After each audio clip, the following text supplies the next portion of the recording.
Hello friends, मैं हूं स्वाति पांडे और आज हम लोग देखने वाले हैं हिंदी पेडागोजी के कुछ प्रश्नों को जो कि सीटेट 2022 के लिए बहुत ही महत्वपूर्ण है। तो चलिए शुरू करते हैं। देखिए, पहला प्रश्न है हमारा, भारतीय संविधान में हिंदी भाषा को क्या दर्जा दिया गया है? ऑप्शन ए है राष्ट्रभाषा, बी है राजभाषा, सी है सहराज्य भाषा और डी है शास्त्रीय भाषा। तो देखिए, इसका जो सही आंसर हो जाएगा वो है हमारा ऑप्शन बी। हिंदी जो है वो हमारा राजभाषा है और साथ ही साथ अंग्रेजी को भी चलते रहने की बात की गई थी। हमें इसे राष्ट्रभाषा नहीं कह सकते। ज़्यादातर लोग यहाँ पे गलतियाँ करते हैं। आगे देखेंगे। दूसरा प्रश्न है, संविधान की 8वीं अनुसूची में शामिल है। ऑप्शन ए है अवधी, बी है नागपुरी, सी है बोडो और डी है राजस्थानी। तो देखिए, इसका जो सही आंसर हो जाएगा वो है हमारा ऑप्शन सी बोडो। देखिए, संविधान की 8वीं अनुसूची में 22 भाषाओं को सम्मिलित किया गया है और ये भाषाएं हैं कश्मीरी, सिंधी, पंजाबी, हिंदी, असमिया, बांग्ला, ओडिया, गुजराती, मराठी, कन्नड़, तेलुगु, तमिल, मलयालम, उर्दू, संस्कृत, नेपाली, मणिपुरी, कोंकणी और बोडो, डोगरी, मैथिली, संथाली। ये 22 भाषाएं हैं संविधान की 8वीं अनुसूची में और ये आपको याद होना चाहिए, तभी आप इस तरीके का जब भी क्वेश्चन आए तो उसका आंसर सही सही कर पाएंगे। आगे देखेंगे। तीसरा प्रश्न है, मनुष्य भाषा अर्जन की क्षमता के साथ जन्म लेता है, यह कथन किससे संबंधित है? ऑप्शन ए है वाइगोत्स्की, बी है पियाजे, सी है चॉम्स्की और डी है ब्रूनर। तो देखिए, इसका जो सही आंसर हो जाएगा वो है हमारा ऑप्शन सी। ये बात चॉम्स्की ने यह विचार दिया था कि मनुष्य जो है वो भाषा अर्जन की क्षमता के साथ जन्म लेता है। इन्होंने LAD की बात की थी, यानी लैंग्वेज एक्विजिशन डिवाइस की बात इन्होंने की थी कि बच्चा जो है उसके अंदर भाषा अर्जन की जो क्षमता होती है वो जन्मजात होती है। आगे देखेंगे।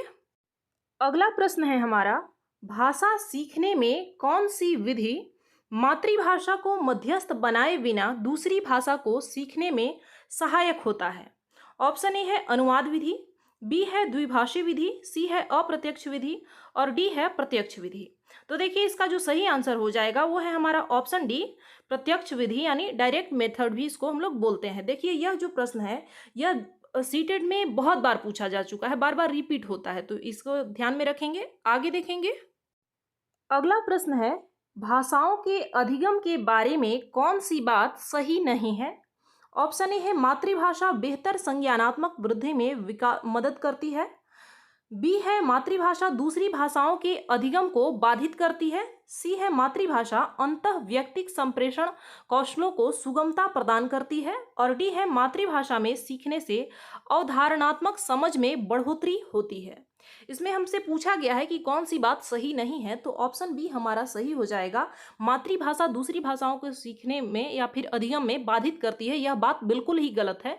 जो हमारी मातृभाषा होती है, जो हमारा मदर टंग होता है, वो दूसरी भाषाओं को सीखने में या फिर हमें अपने विचारों को रखने में मदद करती है, न कि बाधित करती है। तो ऑप्शन बी गलत हो जाएगा, यानी हमसे पूछा गया था कि कौन सी बात सही नहीं है, तो ऑप्शन बी सही हो जाएगा। आगे देखेंगे। अगला प्रश्न है, उपचारात्मक शिक्षण की सफलता निर्भर करती है। ऑप्शन ए है उपचारात्मक शिक्षण की सामग्री पर, बी है भाषिक नियमों के ज्ञान पर, सी है समय व अवधि पर और डी है समस्याओं के कारणों की सही पहचान पर। तो देखिए, इसका जो सही आंसर हो जाएगा वो है हमारा ऑप्शन डी, समस्याओं के कारणों की सही पहचान पर। उपचारात्मक शिक्षण से पहले इसके दो चरण होते हैं। पहले हम लोग निदानात्मक शिक्षण करते हैं, यानी निदान में क्या होता है कि समस्याओं की पहचान की जाती है और उसके बाद उपचारात्मक शिक्षण किया जाता है, यानी इसका संबंध आप एक तरीके से उपचार से समझ सकते हैं, यानी चिकित्सा से। तो यह तभी सफल हो सकता है जब समस्याओं के कारणों की सही पहचान हम लोग कर पाए, तो ऑप्शन डी सही हो जाएगा। आगे देखेंगे। अगला प्रश्न है, प्राथमिक स्तर पर कौन सा भाषा शिक्षण का उद्देश्य नहीं है?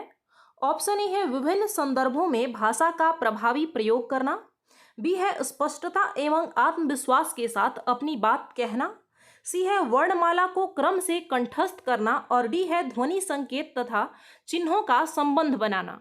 तो देखिए, इसका जो सही आंसर हो जाएगा वो है हमारा ऑप्शन सी।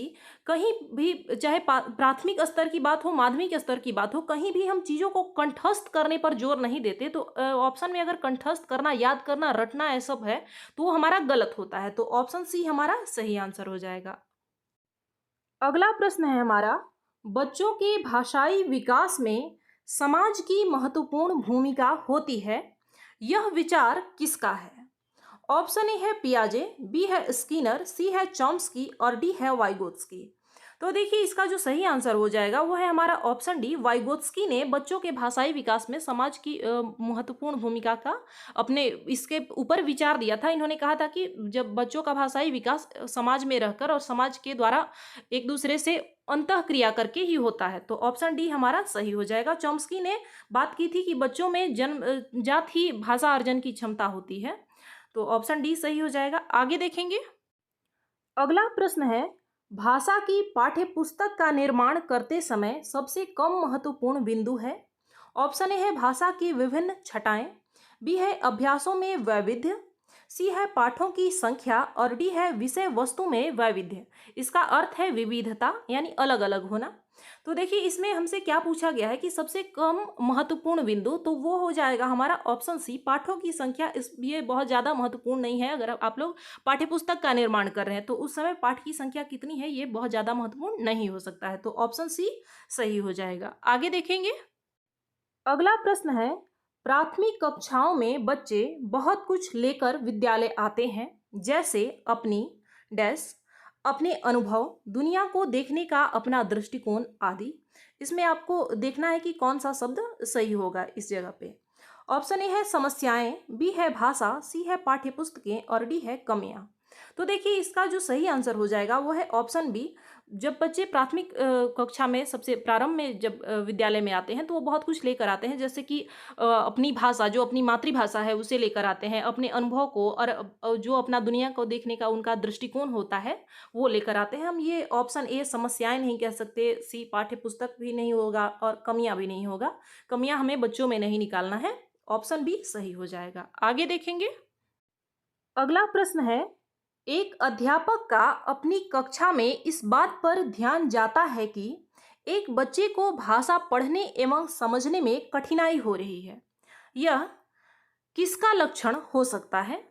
ऑप्शन ए है गणना में अक्षमता यानी डिस्कैलकुलिया, बी है लिखने में अक्षमता यानी डिस्ग्राफिया, सी है प्रयोग या अभ्यास करने में अक्षमता या डिस्प्रेक्सिया और डी है पढ़ने में अक्षमता यानी कि डिसलेक्सिया। तो देखिए यहाँ पे क्या कहा जा रहा है कि एक बच्चे को भाषा पढ़ने और समझने में अगर कठिनाई हो रही है तो इसका ये जो होता है, यह जो विकार है उसे हम लोग डिसलेक्सिया कहते हैं। तो ऑप्शन डी हमारा सही हो जाएगा। आगे देखेंगे।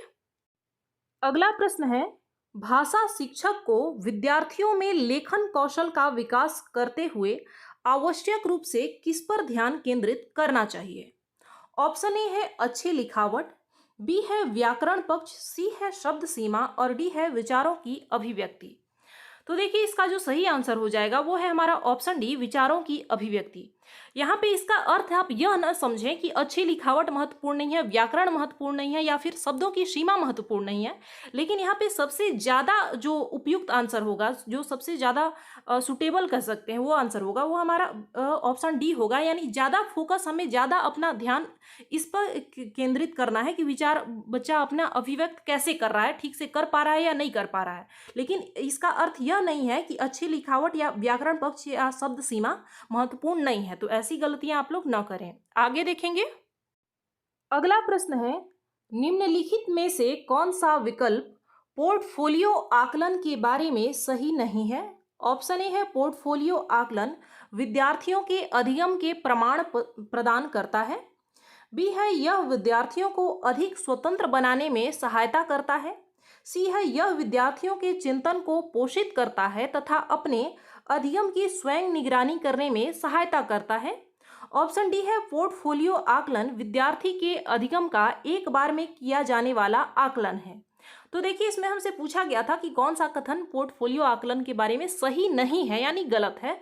तो ऑप्शन डी हमारा सही हो जाएगा, यानी यह ऑप्शन जो है वो गलत है। आगे देखेंगे। अगला प्रश्न है, भाषा शिक्षक के रूप में निम्नलिखित में से कौन सी सुधार करने की सर्वश्रेष्ठ तकनीक है?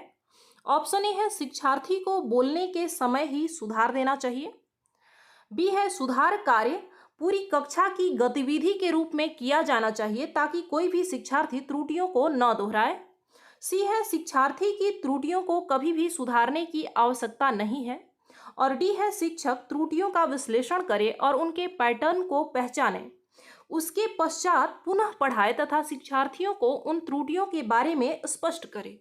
तो देखिए इसका जो सही आंसर हो जाएगा वो है हमारा ऑप्शन डी। शिक्षक क्या करेगा, पहले देखेगा कि बच्चे आखिर कहाँ गलती कर रहे हैं और वो किस किस जगह पे फंस रहे हैं, उस पैटर्न को पहचानेगा कि आखिर कितने बच्चे फंस रहे हैं, सारे बच्चे यहाँ पे गलतियां कर रहे हैं और कौन सा जगह है जहाँ ज़्यादा गलतियां कर रहे हैं, और फिर से उस टॉपिक को पढ़ाएंगे और बाद में उन्हें जो जहाँ पे बच्चे गलतियां कर रहे हैं उन्हें बताएंगे, उन चीज़ों के बारे में स्पष्ट करेंगे।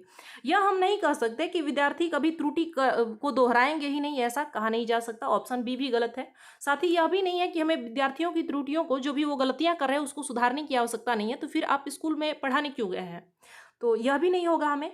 और यह भी नहीं है कि शिक्षार्थी जब बोल रहा है तो उसी समय आप उसको सुधार देंगे। अगर आप ऐसा करेंगे तो फिर वो अगली बार आपके सामने बोलने में हिचकेगा, तो ऐसा भी आपको नहीं करना है। आगे देखेंगे। अगला और अंतिम प्रश्न है, उपचारात्मक शिक्षण का क्या अर्थ है? ऑप्शन ए है शिक्षार्थी के अधिगम को सुधारना, बी है शिक्षार्थियों के अधिगम तथा शिक्षकों के शिक्षण दोनों में सुधार करना, सी है परीक्षण में शिक्षार्थियों के निष्पादन में सुधार करना, और डी है कक्षा प्रदर्शन में सुधार करना। तो देखिए इसका जो सही आंसर हो जाएगा वो है हमारा ऑप्शन बी, शिक्षार्थियों के अधिगम तथा शिक्षकों के शिक्षण दोनों में ही सुधार करना। अगर बच्चे कहीं गलतियां कर रहे हैं या फिर अगर उन्हें कुछ चीज़ें समझ में नहीं आ रही है, चैप्टर समझ में नहीं आ रहा है, टॉपिक समझ में नहीं आ रहा है, तो सबसे पहले गलती शिक्षक की है जो कि उन्हें समझा नहीं पा रहा है। अलग अलग आप उनके लिए अलग अलग विधियों का प्रयोग करें, अलग अलग शिक्षण सूत्रों का प्रयोग करें, कुछ श्रव्य दृश्य सामग्री का प्रयोग करें, तभी उन्हें समझ में आएगा। तो इसमें हम केवल शिक्षार्थियों के अधिगम में ही सुधार नहीं करते। उपचारात्मक शिक्षण में पहले हम लोग पहचानते हैं कि उसे समस्या कहाँ हो रही है और उसके अनुसार शिक्षक जो है अपना शिक्षण कार्य में बदलाव करते हैं, कुछ चेंजिंग करते हैं। तो आज के लिए बस इतना ही, मिलते हैं अगली क्लास में। धन्यवाद।